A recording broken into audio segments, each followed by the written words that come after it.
Assalamualaikum. Bismillahirrahmanirrahim. Yang dihormati para pengundi di Dun Cempaka dan di Padang Jaya. Saya mengucapkan syukur kepada Allah SWT kerana dapat kita jumpa pada malam ini. Saya nak ucap terima kasih di atas sokongan yang diberikan kepada Pakatan Rakyat.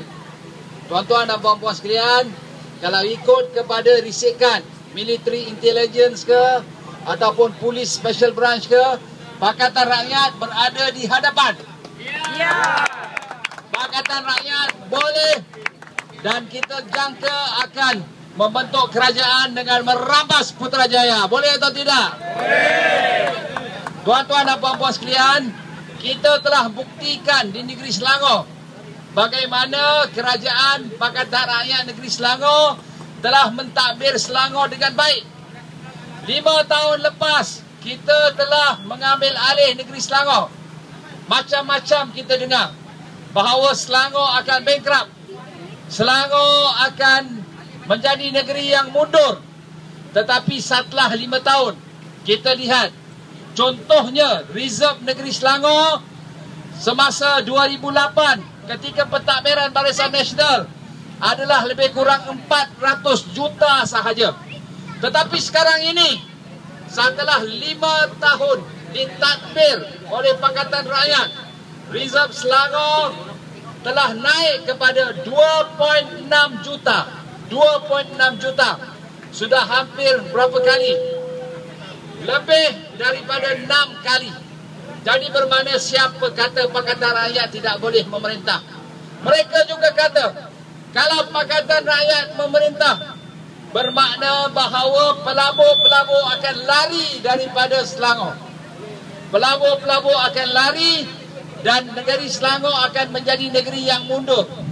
Tetapi setelah 5 tahun, kalau kita lihat jumlah pelaburan ke negeri Selangor dibandingkan dengan negeri-negeri lain di Malaysia, Selangor adalah nombor 1 pelaburannya, sebanyak 50 bilion. Siapa kata orang lari dari Selangor? Pelabur-pelabur semua datang ke negeri Selangor. Tuan-tuan dan puan-puan sekalian, kita nak selamatkan negara kita. Sebab kita tahu bahawa Malaysia pada tahun 80-an, akhir 70-an, kita di hadapan negeri-negeri seperti South Korea, Korea Selatan dan juga Taiwan. Tetapi hingga hari ini kita lihat bahawa kita ketinggalan di belakang. Korea lebih maju dari kita, Taiwan lebih maju dari kita. Kita nak selamatkan negara kita sebab kita lihat bahawa hutang negara semakin hari semakin banyak dan semakin bertambah. Kalau kita nak tahu berapa banyak hutang negara kita adalah lebih kurang 500 bilion. Itu yang Barisan Nasional berhutang. Kita semua sebenarnya berhutang. Dan kalau kita nak bayar hutang ini 1 juta 1 bulan. Kalau kita bayar 1 juta 1 bulan, ia akan mengambil masa 1,300 tahun nak bayar segala hutang. Kita tak mahu lagi perkara ini. Itu sebab kita kena tukar kerajaan.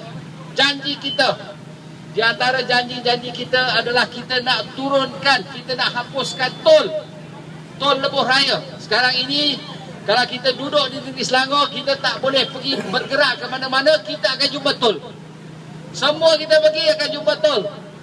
Jadi cadangan kita, janji kita bahawa kita akan hapuskan tol secara berperingkat-peringkat.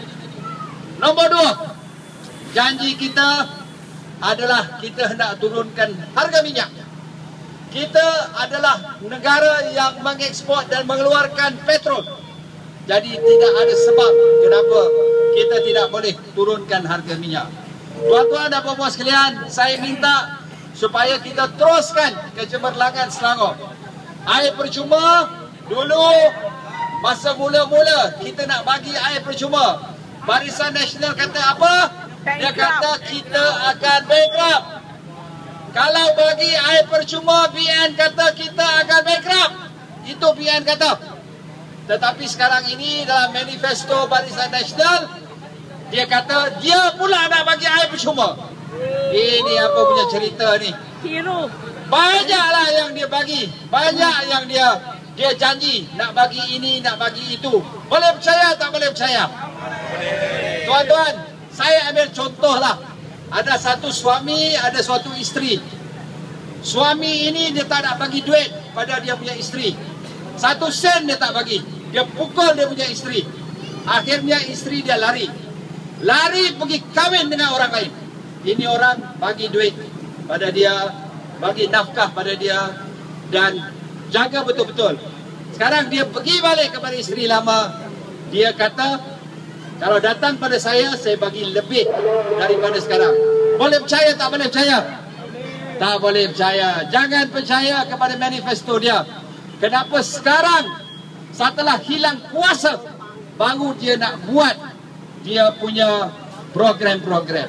Tuan-tuan dan puan-puan sekalian, saya berharap teruskan sokongan kepada Tan Sri Khalid Ibrahim sebagai Menteri Besar Selangor. Saya pun hairan, siapa sebenarnya yang BN nak lantik jadi Menteri Besar kalau dia menang? Kita pun tak tahu. Macam mana kita nak bagi keyakinan kalau kita tidak tahu siapa yang akan memerintah dan mentadbir negeri kita ini. Teruskan sokongan, kita kekalkan kecemerlangan Selangor, boleh atau tidak? Boleh. Lepas Putrajaya, terima kasih.